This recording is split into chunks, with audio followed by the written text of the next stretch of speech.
So good day, friends. Good day, friends. I am back again. Long time, Lack and Talks here. Remember, if you like the video, you like my comments, you like my topics, please like and share. Right. So today, my topic is about the education system in Trinidad and Tobago. And remember, my conversation on this videos are to deal with my experiences as a person who's blind and visually impaired.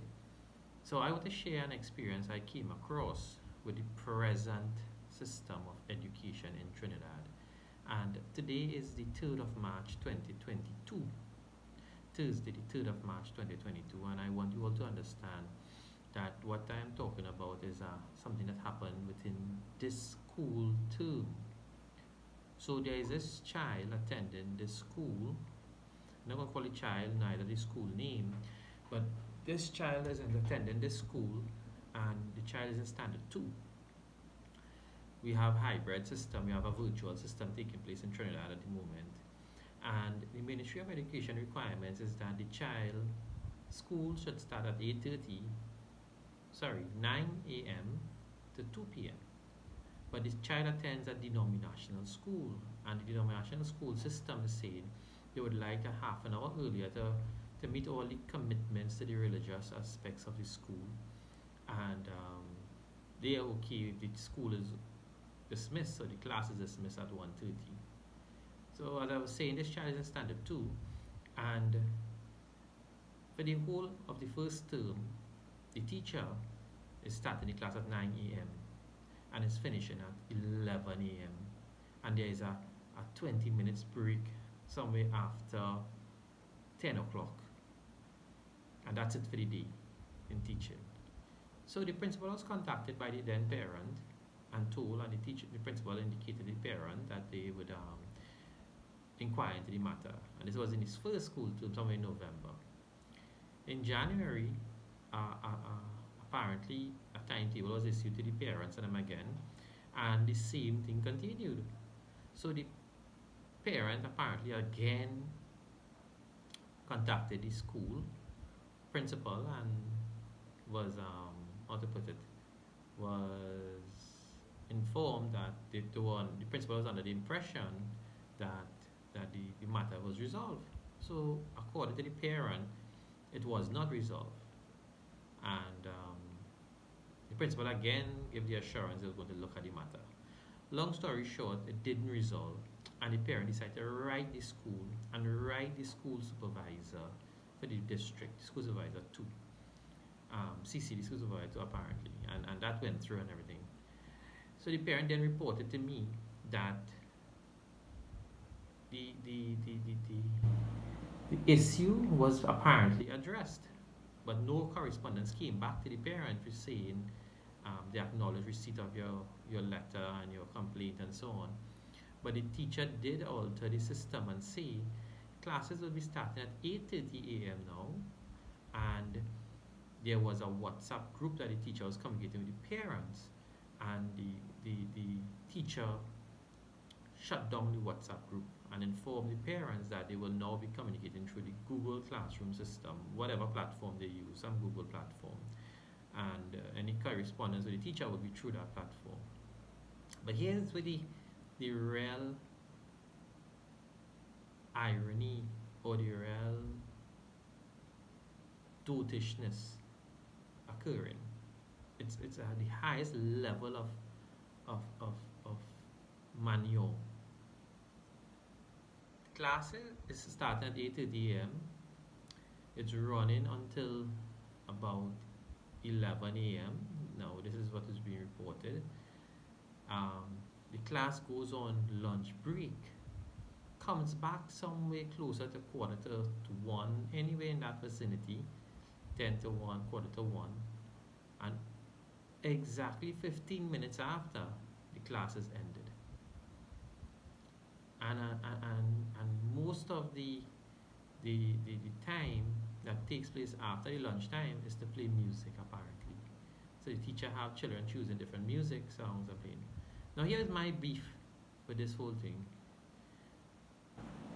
If this is a standard 2 class and this child is preparing for the secondary entrance assessment exams, SEA, and from this level standard 2 going up, foundation work is being done, and the children should be focusing on that.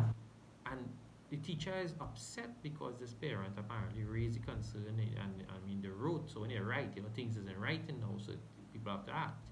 So instead of the children actually getting the additional work that they should be getting on the virtual system, they actually still getting probably the same or less, but no same amount of time is being counted. It's just that what is being counted is that the class over in after 1 p.m. But between 11 to about 10 to 1, there's nothing happening. That's the longest lunch hour children have. I understand the school system is frustrating. I understand this COVID-19 is giving trouble to everybody, and I understand how challenging it can be.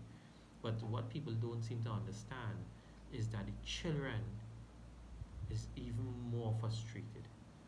We are adults. The teachers, hopefully, is adults, and they have an adult mentality, and they are expected to deal with stresses and expected to cope with stresses like every other adult.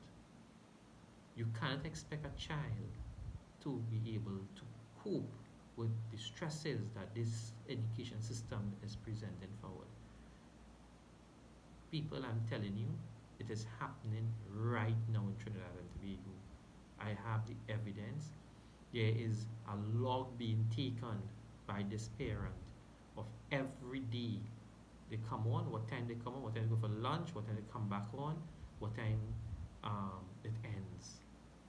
And when I saw that data, it's alarming to see what is passing for education in Trinidad and Tobago now. It's really, really alarming. And I wonder when in April the classes start back out, what's going to happen? The reality is those children who get getting A's in the class now really probably deserve a C or a D, because the true assessment is not there, and the level of teaching is not there. And if you don't have the resources to fund private classes for your children, private tuition, your children in a mess. And my view is, if that is the case, then shut down all the damn schools and give all the children, all the parents, the money for allocated for the Ministry of Education to each parent, and let them pay private tutors for schooling. Because if we still have to pay for private schooling and the ministry investing all this money into public schooling and it's not working, then something is wrong. Shut down one. And private schooling seemed to be the way to go. It seemed to be the avenue of choice. And what I didn't see in the initial part of it, it's alleged that the same teacher is running private classes and were informing other children in class that they have private classes running from after lunch. So there's a lot of unscrupulous, dishonest professionals out there and taking advantage of poor people and people who are unfortunate. And why is this video so important?